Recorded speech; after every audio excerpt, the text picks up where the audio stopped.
Future வீட்டுக்காரின்னு சொல்லி நான் ஒரு பிளேலிஸ்ட் போடுவேன். சரி ஓகே நீங்க சொல்லுங்க, நான் கரெக்டா சொல்லிடுறேன். யாரா அந்த வீட்டுக்காரின்னு முதல்ல சொல்லுங்க. நான் ஒரு இல்ல மேம், நான் ஒரு கற்பனையா காதலிச்சு வர்ணனை செய்த ஒரு வீட்டுக்காரி இருக்காங்க அப்படின்னு வச்சிருக்கேன் மேம். அவ்வளவுதான். நீ ஒண்ணும் சொல்லணும் போ.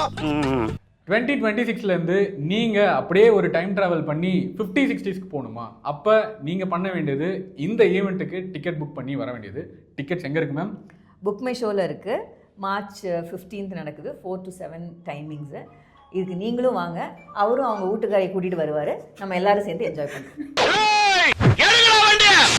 அங்கே வந்து கண்டுபிடிப்போம் வீட்டுக்காரியை. சொல்லணுமா? அது கேமரா. இது உலகத்தையே புரட்டி போடும். உங்களுடைய பிளேலிஸ்ட்ல இருக்கிற ஒரு 5 பாட்டை பற்றி பேச போகிறோம். அந்த 5 பாட்டுக்கான சுச்சுவேஷன் நான் சொல்லிடுறேன். என்ன பாட்டுன்றதை நீங்க சொல்லுங்க. ஓகேவா? இப்போ நீங்க வந்து வரிகளுக்கு முக்கியத்துவம் கொடுக்குற ஒரு ஆளா இல்ல வந்து இசைக்கு முக்கியத்துவம் கொடுக்குற ஆளா? பாட்டு கேட்குறப்ப இசை எவ்வளோ யோசிக்க வேண்டியிருக்கு பார்த்தீங்களா? அதான் பதில். சரி, ஆப்ஷன் சி ரெண்டுமே. ஆமாம். வரிகள் சில நேரத்தில் வரிகள் வந்து ரொம்ப பாதிக்கும். பட் இன் ஜென்ரல் வந்து மியூசிக் அண்ட் நான் என்னோட ஏஜில் இருக்கும் நாங்கள் எல்லாருமே வந்து ராஜா சாரோட இசைனா அவ்வளோ வி வில் என்ஜாய். பட் நான் முதல்ல சொன்ன மாதிரி தான், அதுக்கு முன்னாடி நிறைய தத்துவங்கள் அவ்வளோ அழகாக பாடல்களாக சொல்லியிருக்காங்க. அது வந்து வாழ்க்கை அனுபவத்தோடு நம்ம ஒப்பிட்டு பார்க்கும்போது அது ரொம்ப ரொம்ப மீனிங்ஃபுல்லாக இருக்குது, ரொம்ப நல்லாயிருக்கு இப்போ கேட்குறதுக்கு. பிளேலிஸ்ட் ஆஃப் ஆர்த்தி வெற்றிமாறன் அவர்கள் முதல்ல வந்து இவங்களோட குரலுக்கு நான் வந்து மிகப்பெரிய அடிமை அப்படின்னா வந்து யாருடைய குரலுக்கு நீங்கள் வந்து? மல்லிகை என் மன்னன் மயங்கும் அந்த பாட்டு வந்து ரொம்ப ரொம்ப பிடிக்கும்.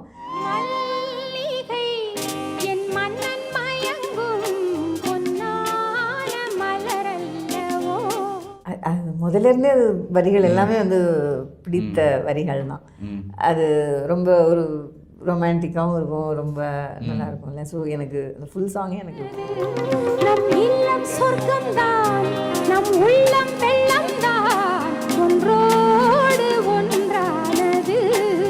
அப்புறம் எல்லாரும் ஈஸ்வரி அம்மாவோடது நிறைய இருக்குது. அவளுக்கு என்ன அழகிய முகம். உங்களுக்காக வந்து அந்த பாட்டோட ட்ரிவியா சொல்கிறேன். ஸோ ஆக்சுவலாக அப்போ வந்து ஏவிஎம் அப்படின்னாலே வந்து கண்ணதாசன் தான் பாட்டு எழுதுவாங்க. ஸோ எப்போ அன்றைக்கி வந்து எம்எஸ்வி கிட்ட வந்து பாட்டு எழுதிட்டு போயிட்டார் வாலி சார். அடுத்து என்ன அப்படின்றப்ப ஏவிஎம் படம்ப்பா. ஏவிஎம் படம்னா நம்மள்கிட்ட வரது கண்ணதாசன் தான் சொல்லிட்டு அவர் வந்து வீட்டுக்கு போயிட்டு அவர் சாப்பிட்டு ஒரு நிலையில் வந்து தூங்கிட்டு இருக்காரு. அப்போது வந்து திடீர்னு வந்து கம்போசிங் செஷனுக்கு ஏவிஎம் செட்டியார் வர்றாரு.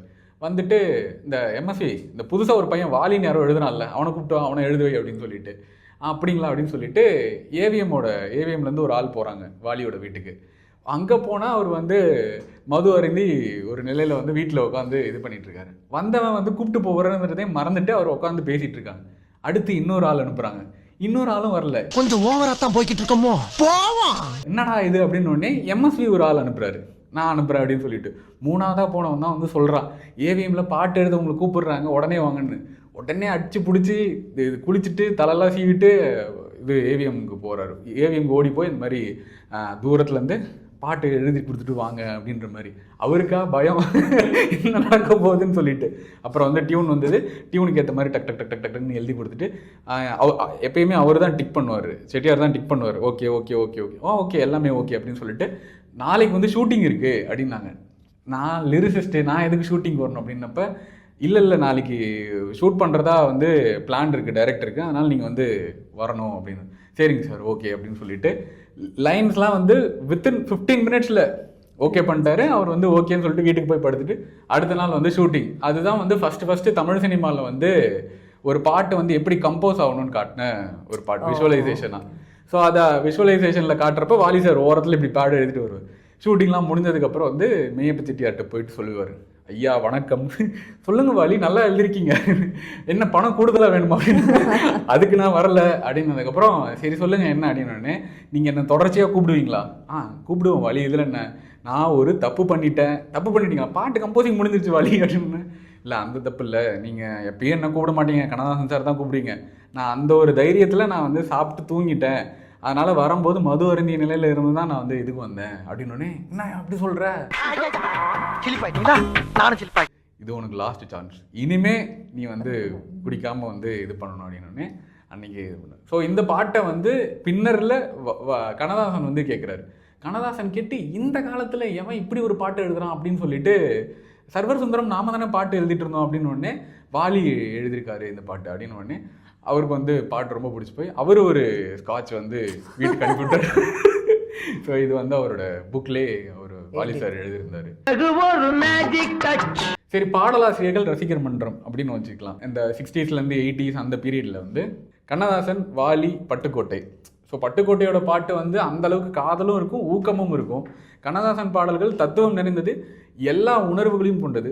வாலி சார் தான் அந்த வைபுக்கு ஏற்ற மாதிரி ஒரு காதலாக அந்த காதல் இது இருக்கும். ஸோ உங்களுக்கு வந்து இந்த 3 பேரில் யாருடைய ரசிகர் மன்றத்தில் நீங்கள் சேரணும்னு ஆசைப்படுறீங்க? வாலி சார். நானும் வாலி சார் தான். ஸோ வாலி சார்னு சொல்லிட்டீங்க, அப்போ எந்த பாட்டு? கண் போன போக்கிலே. செம பாட்டு. எம்ஜிஆர் அவர்களுக்கு ரொம்ப ரொம்ப பிடித்த பாட்டு.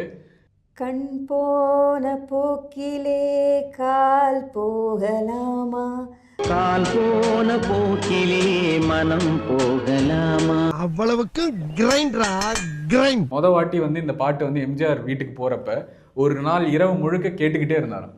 என்ன மாதிரி எழுதிட்டான் என் வாலி, என்ன மாதிரி இது பண்ணிட்டான் என் வாலி அப்படின்னு சொல்லிட்டு எப்பயுமே அவருடைய தோட்டத்தை கூப்பிட்டு உணவு பரிமாறுவார் வாலிக்கு. சாப்பிடியா, நல்லா சாப்பிடியா, நல்லா சாப்பிட்டா தான் நல்லா எழுத முடியும் அப்படின்னு சொல்லிட்டு.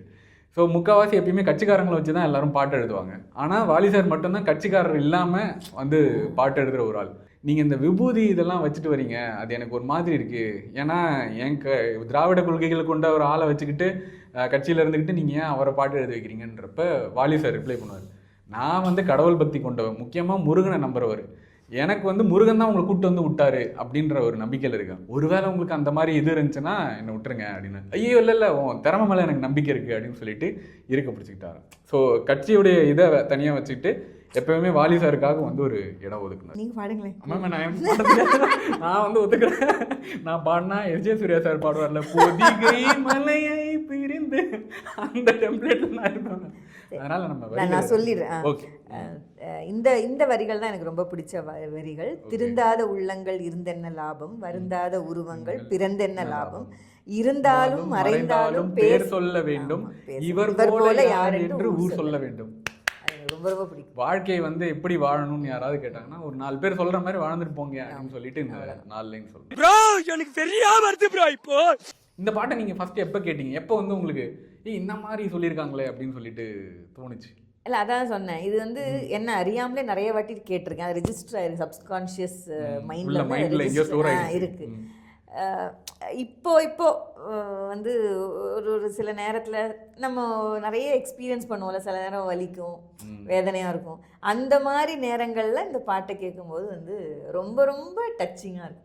ரொம்ப ரொம்ப டச்சிங். ஒன்னால முடியும்னாரு, அதை நான் நம்பினேன். நான் இங்கே நிற்கிறேன், என்னோட BMW கார் வெளியில் நிற்கிறேன். இப்போ வந்து தாலாட்டு பாடல்கள் ரொம்ப குறைஞ்சிருச்சு. ஆனால் அந்த காலங்களில் வந்து தாலாட்டு பாடல்களுக்கு ஒரு தனி இடம் இருந்தது. ஸோ நீங்கள் ரசித்து கேட்ட இல்லை உங்கள் குழந்தைங்களுக்கு பாடுற ஒரு தாலாட்டு பாடல்? என் பையன் பிறந்தப்போ எப்பயுமே வீட்டில் இந்த பாட்டு ஓடும். சிவாஜி சார், சாவித்திரியம்மா அவங்க படத்தில் உள்ள பாட்டு, மலர்களை போல் தங்கை உறங்குகிறாள் அப்படி வரும்ல. அதை வந்து நான் வந்து பாப்பாவுக்கு சொல்லி கொடுப்பேன். மலர்களை போல் தம்பி உறங்குகிறான் அப்படின்னு சொல்லி கொடுத்து அது மாதிரி பாடு மக்களே அப்படின்னு சொல்லி கொடுப்பேன். ஸோ அந்த பாட்டு எப்பயுமே ஒலிச்சிட்டு இருக்கும் குட்டி பையன் சின்ன வயசுல இருக்கும்போது. அந்த மெட்டுக்கு நாமளும் ஒரு பாடலாசிரியர் ஆயிடலாம். ஸோ ரொம்ப அழகியலாக இருக்கும், தத்துவமாகவும் இருக்கும். அதில் நம்ம வந்து பொருள் பாலா ஒரு ஆண் பாலையும் பெண் பாலையும் மாற்றினாலும் அதுவும் நமக்கு ரசிக்கிற வகையில் இருக்கும். அந்த பாட்டு வந்து என் பொண்ணுக்கு அவ்வளோ மனப்பாடம் ஆயிடுச்சு. அப்படியா? இப்போ அவங்கள வந்து பாட வைக்க போறோம். இதுதான் தவறான விஷயம். மலர்ந்தும் மலராத பாதி மலர் போல. ஸோ அண்ணன் தங்கை பாசத்தை வந்து அப்போ வந்து எத்தனை பாடல்கள் இனி வரும் காலங்களில் எத்தனை பாடல்கள் வந்தாலும் இந்த மாதிரி அழகா ஆழமா டெப்தா இலக்கியமா இலக்கியத்தோட சொல்ல முடியுமான்னு தெரியல. ஸோ ரெண்டுமே கண்ணதாசன் தான். உங்களுக்கு வந்து காதல் ஆசை, உங்களுக்குள்ள விதைக்க ஆசையா இருந்த ஒரு பாடல்? அனுபவம் புதுவை, அந்த பாட்டு எனக்கு ரொம்ப பிடிக்கும். ரொம்ப ரொம்ப பிடிக்கும். அது அந்த ஒரு வாட்டியும் அந்த பாட்டை கேட்கும்போது ஒரு புதுமையான அனுபவம் மாதிரியே தான் இருக்கும் மனசு அளவில். பியூட்டிஃபுல். Okay ma'am. சாரோட கேட்ட ஞாபகம்லாம் இருக்கா இந்த பாட்டு? இல்லை, அவரோடலாம் கேட்கல, பட் அந்த ஃபீல் தான் அது பயங்கரமான ஒரு ஃபீல். ஏன்னா அடுத்த கேள்வியாக தான் வருது.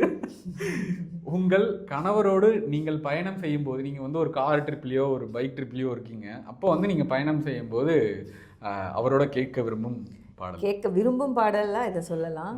பழுங்கு நாள் ஒரு மாளிகை. பழுங்கு நாள் ஒரு மாளிகை. எல்லாரீஸ்வரி அம்மா பாடின பாட்டு.